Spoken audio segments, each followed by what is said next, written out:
நம்ம தளபதி விஜயுடைய கோட் படம் ரிலீஸ் ஆன 14 டேஸில் வேர்ல்டு வைடாக 420 crore மேலே கலெக்ஷன் பண்ணியிருக்கு.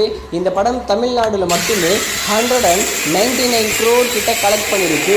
இந்த வீக்கெண்ட்லேயும் 7 படங்கள் ரிலீஸ் ஆனாலும் கோட் படத்துக்கு நிறைய பெரிய ஸ்க்ரீன்ஸ்லாம் கொடுத்துருக்காங்க.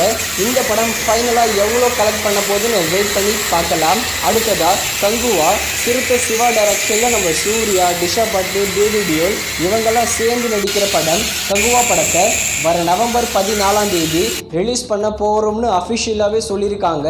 சோலோ ரிலீஸாக இந்த கங்குவா படம் நவம்பர் 14 ரிலீஸ் ஆகுது. இந்த படம் தமிழ், தெலுங்கு, மலையாளம், ஹிந்தி, கன்னடான்னு எல்லா லாங்குவேஜிலும் தியேட்டர்ஸில் ரிலீஸ் பண்ணுறாங்க. அடுத்ததாக இட்லி கடை இந்த படத்தை நம்ம தனுஷ் டைரக்ஷன் பண்ணுறாரு. தனுஷ் டைரக்ஷன் பண்ணுற 4th மூவி தான் இந்த